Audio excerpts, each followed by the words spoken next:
Hi guys, हम लोग इस वीडियो में देखने वाले हैं क्लास 10th के साइंस यानी कि विज्ञान का जो 220 ऑब्जेक्टिव चल रहा है उसका पार्ट 3 यानी कि इससे पहले पार्ट 2 तक दे रखे, उसको नहीं देकर जाकर जरूर देखिएगा क्योंकि 50 क्वेश्चन डील कर रखे हैं। तो अगर 200 क्वेश्चन अगर पढ़ लेते हैं इंपॉर्टेंट क्वेश्चन वीवीआई क्वेश्चन, तो आपको 40 नंबर कोई नहीं छीनेगा, पक्का आने वाला है। जी हाँ, याद कर लीजिए केकेजी क्लासेस गूगल ओपन करना है और केकेजी क्लासेस सर्च करना है। सर्च करते ही कुछ इस प्रकार से इंटरफेस आएगा, इसको ओपन करना है। ओपन करने के बाद कुछ इस प्रकार से इंटरफेस आएगा। इसमें 12th 10th question bank model set यहाँ पे आकर पढ़ सकते हैं और अच्छे मार्क्स उठा सकते हैं। फर्स्ट क्वेश्चन इस वीडियो का क्या होने वाला है कि यहाँ पे निम्नलिखित में से कौन सबसे कम अभिक्रियाशील धातु है, यानी कि कौन है जो कि सबसे कम अभिक्रियाशील धातु पूछा गया है। सबसे कम, मैं थोड़ा कलर चेंज कर लेता हूँ, इस कलर को यूज कर लेता हूँ, ठीक ना। तो यहाँ पे पूछा गया सबसे कम अभिक्रियाशील धातु आयरन कौन है, वो पूछा जा रहा है। यहाँ पे हो जाएगा एल्युमिनियम, जिंक, लोहा, मैग्नीशियम, यानी कि एल को एल्युमिनियम कहा जाता है, जेडन को जिंक, एफी को लोहा और एमजी के मैग्नीशियम कहा जाता है। देखिए कभी कभी आपको लोहा का परमाणु संख्या पूछ देगा तो 26 याद कर लीजिएगा। देखिए हम आपको पूरा क्लियर करते चलेंगे, टेंशन की बात नहीं है। तो यहाँ पे ऑप्शन में यहाँ पे हो जाएगा, इसका क्या हो जाएगा ऑप्शन यहाँ पे सी बिल्कुल राइट हो जाएगा। लोहा जो कि सबसे कम क्रियाशील धातु है, सबसे कम क्रियाशील धातु क्या है, लोहा, यानी कि ऑप्शन यहाँ पे हो जाएगा सी बिल्कुल राइट हो जाएगा। चलिए नेक्स्ट क्वेश्चन बता सकते हैं आप फटाक से। यहाँ पे 2 नंबर क्वेश्चन क्या है, निम्नलिखित में से कम से नेत्र रंगीन, देखिए निम्नलिखित में से कौन जो नेत्र होता है, नेत्र का रंगीन भाग है, कौन है जो कि नेत्र का रंगीन भाग होता है, वह पूछा जा रहा है कि नेत्र का रंगीन भाग कौन होता है। तो आप क्लियर आराम से बता सकते हैं, कॉर्निया, रेटिना, यहाँ पे होगा परिनालिका या परितारिका होता है, परितारिका, परिनालिका नहीं, परितारिका होता है। और पुतली कौन है जो कि रंगीन भाग पूछा जा रहा था, रंगीन भाग कौन होता है, तो यहाँ पर जगह परितारिका होता है, जो कि परितारिका जो होता है वो रंगीन भाग होता है नेत्र का, नेत्र में, ठीक ना। यानी कि यहाँ जगह ऑप्शन में सी बिल्कुल राइट हो जाएगा, ठीक ना। नेक्स्ट क्वेश्चन क्या है, 3 नंबर क्वेश्चन है, टाइटेनिक अम्ल निम्नलिखित में से किस में पाया जाता है। जो क्वेश्चन काफी इंपोर्टेंट क्वेश्चन है कि टाइटेनिक अम्ल जो होता है निम्नलिखित में से किस में पाया जाता है।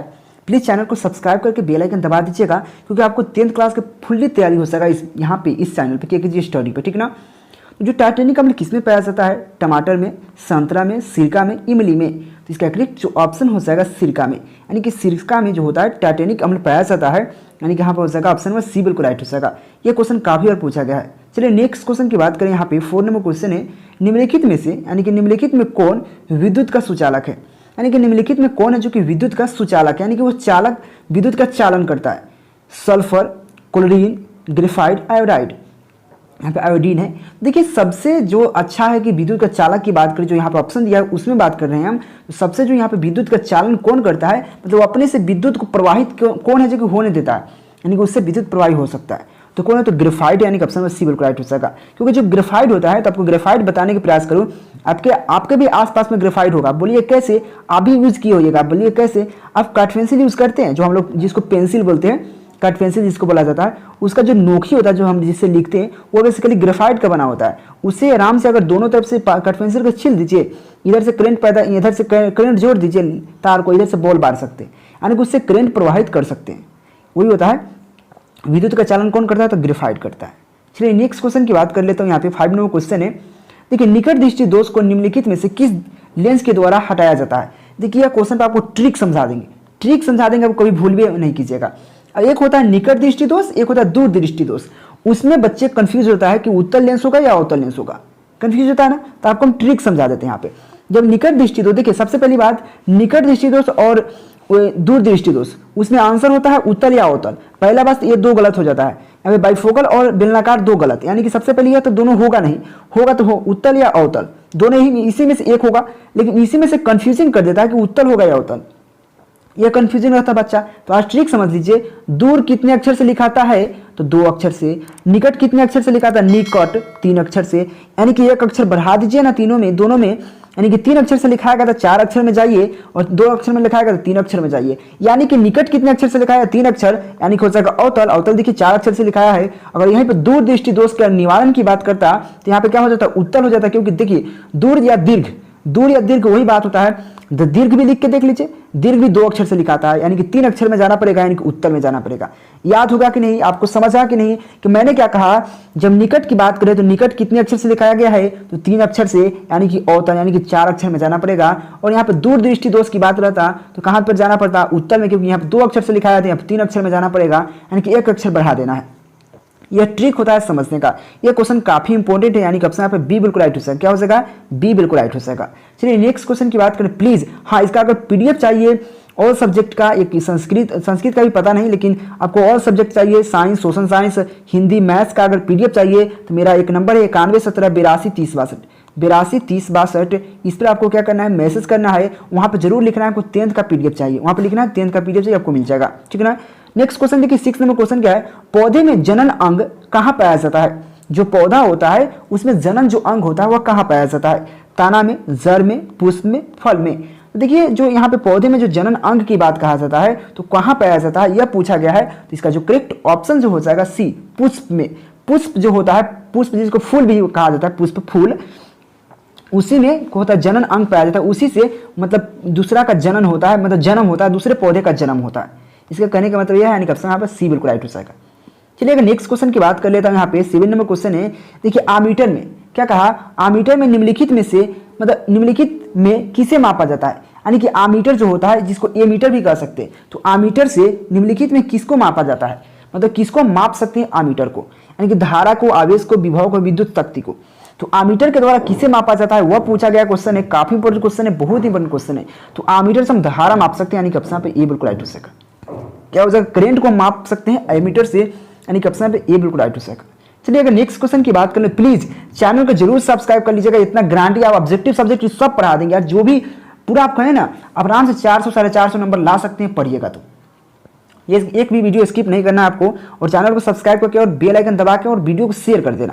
देखिए नेक्स्ट क्वेश्चन 8 नंबर क्वेश्चन की बात करूं तो रासायनिक अभिक्रिया में, यानी कि रासायनिक अभिक्रिया में भाग लेने वाला पदार्थ को कहा जाता है। जो रासायनिक अभिक्रिया में देखिए 2 अभिकारक भाग लेता है, यानी एक होता है जिसको अभिकारक बोला जाता है और एक प्रतिफल होता है। तो यानी कि देखिए उसमें भाग कौन लेता है यह पूछा गया है ना। तो रासायनिक अभिक्रिया में जो भाग लेता है, कौन भाग लेता है, तो यहाँ पे देखो इसको भाग लेता है उसको अभिकारक कहा जाता है, जो बनता है उसको उत्पाद कहा जाता है। क्या कहा, उत्पाद, प्रोडक्ट जिसको बोले जाते हैं। जो भाग लेता है उसको क्या कहा जाता है, अभिकारक कहा जाता है, और जो यहाँ पे बनता है उसको उत्पाद कहा जाता है। तो भाग कौन लेता है, अभिकारक, यानी कि इसमें पूछा गया रासायनिक अभिक्रिया में भाग लेने वाला पदार्थ कौन होता है, क्योंकि उसमें अभिकारक बोलते हैं, जिसको हम जो भाग लेता है उसका अभिकारक, जो बनता है उसको प्रतिफल बोलते हैं। यानी कि हो जाएगा ऑप्शन यहाँ पे ए बिल्कुल राइट हो जाएगा। क्या हो जाएगा ऑप्शन में यहाँ पे ए बिल्कुल राइट हो जाएगा। चलिए अगर नेक्स्ट क्वेश्चन की बात कर लेता हूँ, यहाँ पे 9 नंबर क्वेश्चन बताइए। यहाँ पे मनुष्य में वृक्क निम्नलिखित में से किस से संबंधित है, मतलब जो मनुष्य जो होता है उसके वृक्क जो होता है, यहाँ पे वृषण होना चाहिए, नहीं वृक्क नहीं होता है। तो वृक्क निम्नलिखित में किससे संबंधित है, पोषण, श्वसन, परिवहन, उत्सर्जन। तो किससे संबंधित है यह पूछा गया है कि मनुष्य का जो वृक्क होता है वह किससे संबंधित है। यहाँ पे तो काफी इंपॉर्टेंट क्वेश्चन है, तो इसका हो जाएगा उत्सर्जन। क्या हो जाएगा उत्सर्जन, यानी कि ऑप्शन यहाँ पे डी बिल्कुल राइट हो जाएगा 9 का। क्या हो जाएगा 9 का, डी बिल्कुल राइट हो जाएगा। उत्सर्जन से ही संबंधित होता है वृक्क। देखिए यहाँ पे ब्री, इसको ब्री पढ़ा जाता है, आधा का ब्रिक। देखिए नेक्स्ट क्वेश्चन की बात करूँ, 10 नंबर क्वेश्चन क्या है, पौधे में उत्सर्जित पदार्थ है। जो पौधा होता है उसमें उत्सर्जित पदार्थ कौन है वह पूछा जा रहा है। उत्सर्जित पदार्थ कौन है, गोंद, टेलिंग, यहाँ पे हो जाएगा रेजिन, इनमें से सभी, यानी कि इसमें से सभी है जो कि पौधे से उत्सर्जित पदार्थ होता है वह पूछा जा रहा है। तो पौधे से उत्सर्जित पदार्थ कौन है, तो गोंद, टेनिंग, यहाँ पे हो जाएगा रेजिन, इनमें से सभी। तो इसका करेक्ट जो ऑप्शन हो जाएगा इनमें से सभी वाला होगा, क्योंकि इसमें सभी के सभी पौधे से उत्सर्जित पदार्थ है। गोंद भी है, उसके बाद टैनिंग भी हो जाएगा, उसका यहाँ पे होगा रेजिन भी हो जाएगा, यानी कि सभी के सभी सही, यानी कि ऑप्शन में डी बिल्कुल राइट हो जाएगा। चलिए नेक्स्ट क्वेश्चन की बात करें तो 11 नंबर क्वेश्चन, यह काफी इंपॉर्टेंट क्वेश्चन है। सूर्य के प्रकाश में कितने रंग होते हैं। देखिए जब सूर्य के प्रकाश जब स्पेक्ट्रम किसी प्रिज्म से होकर गुजारते हैं तो 7 अवयवी रंगों में विभक्त हो जाता है, उसको वर्ण विक्षेपण कहा जाता है। तो क्या कहा मैंने, देखिए इसी में क्वेश्चन छुपा हुआ है। जब किसी श्वेत प्रकाश किसी प्रिज्म से होकर गुजरता है तो वह 7 अवयवी रंगों में, कितना, 7, कहे नहीं 7, यानी कि सूर्य के प्रकाश में कितने रंग होते हैं, तो 7 रंग होते हैं, यानी कि ऑप्शन पर सी बिल्कुल राइट हो जाएगा। तो वहां पे पूछेगा वर्ण विक्षेपण क्षमता क्या है, सॉरी वर्ण विक्षेपण, तो वहां पे बोलना पड़ेगा किसी प्रिज्म से जब श्वेत प्रकाश गुजरता है तो वह 7 अवयवी रंगों में विभक्त हो जाता है, उसको वर्ण विक्षेपण कहते हैं। आपका 2 नंबर क्लियर हो गया, याद कर लीजिए वर्ण विक्षेपण क्या है, ऐसे आपको पढ़ा रखे, ठीक ना। अगर नहीं देखे वीडियो उसका लिंक, सभी का लिंक डिस्क्रिप्शन में है और या प्लेलिस्ट में मिल जाएगा। सूर्य में प्रकाश कितने रंग होते हैं, तो 7 रंग होते हैं, ठीक ना। चलिए नेक्स्ट क्वेश्चन की बात कर लेता हूँ यहाँ पे 12 नंबर क्वेश्चन बताइए यहाँ पे संक्रियता श्रेणी, देखिए संक्रियता श्रेणी सबसे अधिक क्रियाशील धातु है, यानी कि संक्रियता श्रेणी जो होता है उनमें सबसे अधिक क्रियाशील धातु कौन है, सबसे क्रियाशील धातु पूछा जा रहा है। तो इसका जो करेक्ट ऑप्शन क्या है, Ag Na या HgCu। तो कौन है जो कि सबसे ज़्यादा यहाँ पे क्रियाशील होता है, सबसे ज़्यादा क्रियाशील धातु है, वह पूछा जा रहा है। तो यहाँ पे करेक्ट ऑप्शन क्या हो सकेगा, Na, यानी कि जिसको सोडियम बोला जाता है। सोडियम की परमाणु संख्या आपको पूछ देगा। यहाँ पर 3 क्वेश्चन क्लियर करते हैं कि आप सोडियम का सूत्र क्या होता है, सोडियम का सूत्र क्या होता है, यह पूछ देगा कि सोडियम का सूत्र क्या होता है, तो Na बोलिएगा। और सोडियम का परमाणु संख्या पूछे तो आप 11 बोलिएगा। आपको 3 क्वेश्चन एक क्वेश्चन से क्लियर होता है कि संक्रियता श्रेणी सबसे अधिक किस मतलब क्रियाशील धातु है, तो यहाँ पहुंच जाएगा का सोडियम। सोडियम का सूत्र क्या होता है, Na होता है। सोडियम का परमाणु संख्या क्या होता है, 11 होता है। 3 क्वेश्चन क्लियर हो गया, इतना गारंटी एक क्वेश्चन पक्का पूछ देगा आपको। चलिए नेक्स्ट क्वेश्चन की बात कर लेता हूँ। यहाँ पे 13 नंबर क्वेश्चन है, 2 तंत्रिका कोशिकाओं के मध्य खाली स्थान को कहा जाता है। जब 2 तंत्रिका तंत्र होता है उसके खाली मध्य स्थान, उसको खाली स्थान को क्या कहा जाता है, वह पूछा गया है। तो इसको क्या कहा जाता है, यहाँ पे हो जाएगा सिनेप्स, या हो जाता है आवेग, या हो जाएगा एक्सान, यहाँ पे हो जाएगा इनमें से सभी। तो क्या कहा जाता है, 13 का बताइए फ्राक्सीन क्या हो सकता है। तो इसको बोला जाता है सिनेप्स, क्या होता है सिनेप्स, सिनेप्स बोला जाता है। जो 2 तंत्रिका तंत्र होता है उसके मध्य खाली जो स्थान होता है, उसके बीच खाली जो स्थान बच जाता है उसको सिनेप्स बोला जाता है। यानी कि ऑप्शन पे ए बिल्कुल राइट हो सकेगा। यह क्वेश्चन 2017-2012 के एग्जाम में BSB यानी कि बिहार बोर्ड में पूछ रखा है। चलिए नेक्स्ट क्वेश्चन के बता दीजिए फ्राक्सीन।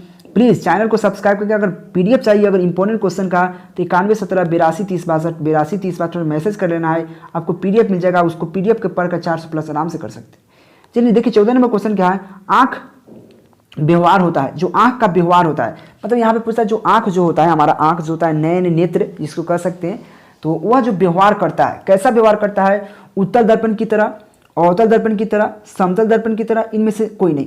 तो किसके तरह वह व्यवहार करता है हमारा आँख, यह पूछा जा रहा है। जिसका जो करेक्ट ऑप्शन हो जाएगा उत्तल दर्पण की तरह। उत्तल दर्पण की तरह हमारा जो आँख होता है वह व्यवहार करता है, ठीक है ना, यानी कि ऑप्शन में ए बिल्कुल राइट हो सकेगा। चलिए नेक्स्ट क्वेश्चन बता सकते हैं यहाँ पे 15 नंबर क्वेश्चन क्या है, देखिए बहुत इंपॉर्टेंट क्वेश्चन है। ऊर्जा का मुख्य स्रोत क्या है, ऊर्जा का मुख्य स्रोत क्या है, कोयला, पेट्रोल, विद्युत, इनमें से सभी।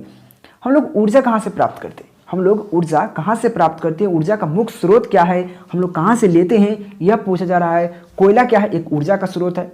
कोयला, हम लोग कोयला से क्या करते हैं, हम लोग खाना पकाते हैं, उससे ऊर्जा प्राप्त करते हैं ना, तो ऊर्जा है। और देखिए पेट्रोल क्या है, पेट्रोल से गाड़ी चलाते हैं या मशीन चलाते हैं, तो भी एक ऊर्जा है। विद्युत क्या है, विद्युत से हम ऊर्जा प्राप्त करते हैं, यानी कि तीनों के तीनों सही हो सकेगा, कोयला, पेट्रोल, विद्युत, सभी के सभी सही, यानी कि ऑप्शन नंबर डी बिल्कुल राइट हो सकेगा। क्योंकि ऊर्जा का मुख्य स्रोत क्या है, तो यहाँ पर हो जाएगा ऑप्शन नंबर डी, इनमें से सभी, ठीक ना। चलिए नेक्स्ट क्वेश्चन की बात कर लेता हूँ। यहाँ पे देखिए अगर बहुत अच्छा क्वेश्चन है, यहाँ पे 16 नंबर क्वेश्चन, स्त्रियों में लिंग यहाँ पे गुणसूत्र की युग्म है, मतलब जो स्त्री होता है उसमें जो लिंग का गुणसूत्र होता है उसका युग्म क्या होता है, XY, XX, YY। तो क्या होता है आराम से आप बता सकते हैं सिंपल वे में, या इनमें से सभी। तो यहाँ में क्या होता है, तो याद रखिएगा इस बात को, आप समझ लीजिए इस बात को।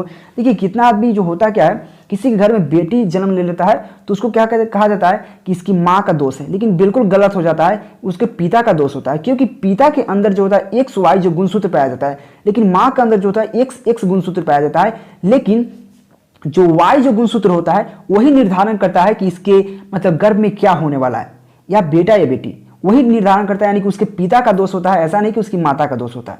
क्योंकि माता के अंदर सिर्फ XX गुणसूत्र पाया जाता है, Y गुणसूत्र उसके अंदर नहीं पाया जाता, उसके पिता के अंदर पाया जाता है, ठीक ना। यह बात ध्यान है कि यहाँ पे स्त्री पूछ रहा है, मतलब स्त्री फीमेल में होता है जो कि XX गुणसूत्र पाया जाता है, जबकि मेल की बात करें, पुरुष की बात करें तो उसमें XY गुणसूत्र पाया जाता है, और पुरुष ही यह निर्धारण करता है कि क्या बेटा होगा या बेटी होगा, ठीक ना। तो यह बात ध्यान रखिएगा। तो यहाँ पर हो जाएगा ऑप्शन में बी बिल्कुल राइट हो जाएगा। तो यहाँ पर ऑप्शन में बी बिल्कुल राइट है, XX पाया जाता है। चलिए अगर नेक्स्ट क्वेश्चन की बात कर लेता हूँ, यहाँ पे 17 नंबर क्वेश्चन क्या है, पित्त रस कहाँ पे स्रावित होता है, जो पित्त रस होता है वह कहाँ पे स्रावित होता है, यह पूछा जा रहा है। तो हो जाएगा अग्न्याशय से, यकृत से, छोटी आंत से, इनमें से कोई नहीं। तो देखिए पित्त रस की बात किया जा रहा है, पित्त रस जो होता है कहाँ पे स्रावित होता है, कहाँ पे वो सड़ता है, वह पूछा जा रहा है। तो क्या हो जाएगा इसका करेक्ट ऑप्शन पर नजर डालू तो यहाँ पे हो जाएगा अग्न्याशय। क्या हो जाएगा, अग्न्याशय में स्रावित होता है। क्या होता है अग्न्याशय, यानी कि ऑप्शन यहाँ पे हो जाएगा ए बिल्कुल राइट हो जाएगा। क्या हो जाएगा ऑप्शन यहाँ पे ए बिल्कुल राइट हो जाएगा, अग्न्याशय। चलिए नेक्स्ट क्वेश्चन की बात कर लेता हूं। यहाँ पे 18 नंबर क्वेश्चन क्या है, समजात अंगों का उदाहरण है। समजात में समान अंग जो होता है किस में होता है वह पूछा जा रहा है। तो समजात अंगों का उदाहरण क्या हो जाएगा, हमारा हाथ और कुत्ते का अग्रपात, या हमारे दांत और हाथी का दांत। देखिए यहाँ पे आलू और घास के ऊपरी भूस्ती, इनमें से उपयुक्त सभी। मतलब देखिए यहाँ पे पूछा जो गया है समान अंग क्या है, किसके समान अंग, मतलब कौन है जो कि समान अंग। तो हमारा जो हाथ जो होता है ना और कुत्ते का अग्रपात दोनों समान होता है। जो कुत्ता का अग्रपात होता है और यहाँ पे जो हमारा हाथ जो होता है, हमारा हैंड, वह बेसिकली दोनों को दोनों समान होता है, दोनों को दोनों समान होता है। तो याद रखिए हमारा हाथ और कुत्ते का अग्रपाद जो दोनों का दोनों क्या होता है, समान होता है, यानी कि यहाँ पर ऑप्शन नंबर ए बिल्कुल राइट हो जाएगा। अब बोलिएगा हमारा दांत हाथी के दांत के बराबर होता है क्या? बिल्कुल नहीं होता। हमारा दांत बहुत छोटा छोटा होता है, हाथी के दांत बड़ा बड़ा होता है। आलू और घास, जो घास होता है, आप समझ रहे हैं, घास जिसको हम लोग गाय भैंस खाता है, घास का ऊपरी जो भूस्ती होती है, भूस्तारी, तो वह बिल्कुल उसके समान नहीं होता, क्योंकि आलू कहाँ हुआ और आलू सब्जी हुआ, घास कहाँ हुआ। इस बात को समझ रहे हैं ना। तो यहाँ पे जब भी होगा तो यहाँ पे होगा हाँ, हमारा हाथ और कुत्ते का जो अग्रपात होता है वह बिल्कुल राइट होता है, यानी कि ऑप्शन यहाँ पे ए बिल्कुल राइट हो सकेगा। देखिए पढ़ते पढ़ते होता है ना कि अगल बगल में कोई मतलब कोई डिस्टर्ब करने वाला आ जाता है, तो यहाँ पे थोड़ा कुछ मतलब उल्टा पढ़ा जाता है, तो उसके लिए सॉरी चाहेंगे, क्योंकि अगल बगल में कुछ डिस्टर्बिंग होता है, तो इसलिए हो जाता है कि कभी कभी इधर उधर हो जाता है, ठीक है ना। तो यह ध्यान रखिएगा, ऑप्शन में ए बिल्कुल राइट है। नेक्स्ट क्वेश्चन की बात करूँ, 19 नंबर क्वेश्चन है, निम्नलिखित में से कौन सा अंग संवेदनग्राही नहीं है, यानी कि कौन ऐसा अंग है जो कि संवेदनग्राही नहीं है, वो पूछा जा रहा है। कान, आंख, नाक, दिमाग, यानी कि तीनों, यहाँ पे 4 ऑप्शन दिया, इनमें से कौन है जो कि संवेदन जो ग्राही अंग जो होता है वह नहीं है। संवेदनग्राही जो अंग होता है वो बिल्कुल नहीं है। कान है, आंख है, नाक है, दिमाग है, इनमें से कौन है जो कि संवेदनग्राही अंग नहीं है? नहीं पूछा गया है, हाँ नहीं नहीं पूछा गया है। इसका जो करेक्ट ऑप्शन हो जाएगा 19 की बात करूँ तो डी हो जाएगा दिमाग। जो दिमाग होता है संवेदनग्राही अंग बिल्कुल नहीं होता। लेकिन देखिए कान, आंख, नाक सभी के सभी संवेदनग्राही अंग होता है, जिसके उससे हमें पता लगाते हैं। सबसे पहले जो होता है आंख, आंख से हम कोई देख के, आंख से देखा हुआ देखते हैं तो विश्वास होता है उसको। आंख से अगर देख लिए, नाक से सूंघ के बता सकते हैं क्या है। उसके बाद यहाँ पे देखिए नाक है, नाक से सूंघ के, कान से सुन कर बता सकते हैं कि क्या चीज़ का आवाज़ है। ये सब होता है संवेदनग्राही अंग होता है। लेकिन यहाँ पे नहीं पूछ दिया, यानी कि दिमाग से यह नहीं बता सकते कि यह क्या है। अगर नाक नहीं रहे, आंख नहीं रहे, सिर्फ दिमाग रहे, आपको सब चीज़ खत्म हो जाए, तो आप यह नहीं कह सकते कि क्या चीज़ है, यहाँ पे क्या है। यह सिर्फ पढ़ने के लिए आप बता सकते हैं। इसके अलावा आंख नहीं रहे, नाक नहीं रहे, तब यह नहीं कह सकते कि यहाँ पे क्या बन रहा है, क्या खा रहा है, ठीक ना। तो यहाँ पे ऑप्शन नंबर डी बिल्कुल राइट हो जाएगा। चलिए नेक्स्ट क्वेश्चन की बात कर लेते हैं। 20 नंबर क्वेश्चन है, कौन सा अभिलक्षण, यहाँ पे कौन सा अभिलक्षण वसंगत नहीं है? क्या वसंगत नहीं है? तो कौन ऐसा अभिलक्षण होता है जो कि वसंगत नहीं है? आंख का रंग, यहाँ पे हो जाएगा चमड़ी का रंग, या शरीर का आकार, या बाल का प्रकृति, बाल मतलब केस जिसको हम लोग कह देते हैं। तो कौन ऐसा जो अभिलक्षण है वह वसंगति नहीं है? क्या वसंगति नहीं है? वह पूछा गया है कि कौन ऐसा जो अंग होता है, यहाँ पे अभिलक्षण होता है, वो असंगति नहीं होता है। तो कौन हो जाता है? तो बाल की प्रकृति। जो बाल की प्रकृति होता है वो असंगति नहीं होता, यानी कि ऑप्शन पे डी बिल्कुल राइट हो जाएगा। चलिए नेक्स्ट क्वेश्चन बताइए यहाँ पे 21 नंबर, निम्नलिखित में से किस लेंस के फोकस दूरी धनात्मक होता है? यानी कि कौन ऐसा लेंस है जिसका फोकस दूरी धनात्मक होता है? अवतल लेंस, उत्तल लेंस, यहाँ पे समुत्तल लेंस, या इनमें से कोई नहीं। तो कौन हो जाएगा? तो कौन ऐसा लेंस है जिसका जो फोकस दूरी होता है धनात्मक पूछा गया है। तो कौन ऐसा लेंस का फोकस दूरी धनात्मक होता है? तो उत्तल लेंस का फोकस दूरी धनात्मक होता है, जो कि उत्तल लेंस इस प्रकार से बनता है। तो उत्तल लेंस का जो फोकस दूरी होता है धनात्मक होता है, पॉजिटिव होता है, यानी कि ऑप्शन यहाँ पे बी बिल्कुल राइट हो जाएगा। समझ गए ना। चलिए नेक्स्ट क्वेश्चन बता सकते हैं यहाँ पे 22 नंबर क्वेश्चन क्या है, कौन सा पदार्थ लाल लिटमस पत्र को नीला कर देता है? यानी कि कौन ऐसा पदार्थ होता है जो कि लाल लिटमस पत्र को नीला कर देता है? अम्ल, क्षार, लवंग, इनमें से कोई नहीं। तो मतलब कौन ऐसा पत्र जो होता है जो लाल लिटमस पत्र को, या कौन ऐसा पदार्थ है जो कि लाल लिटमस पत्र को नीला कर देता है, वह पूछा गया है। तो इसका जो करेक्ट ऑप्शन हो जाएगा क्षार। क्षार जो है कि लाल लिटमस पत्र को नीला कर देता है, यानी कि ऑप्शन पे बी बिल्कुल राइट हो जाएगा। देखिए काफी बार एग्जाम में पूछा गया क्वेश्चन है कि लाल लिटमस पत्र को नीला कौन करता है? तो क्षार कर देता है, ठीक ना। चलिए अब नेक्स्ट क्वेश्चन बता सकते हैं यहाँ पे 23 नंबर क्वेश्चन क्या है, कौन सा अजैव निम्नीकरण कचरा है? देखिए कौन ऐसा कचरा है जो कि, कचरा मतलब समझते कूड़ा कचरा कहते हैं हम लोग, नहीं। तो यहाँ पे कौन ऐसा अजैव निम्नीकरण कचरा है?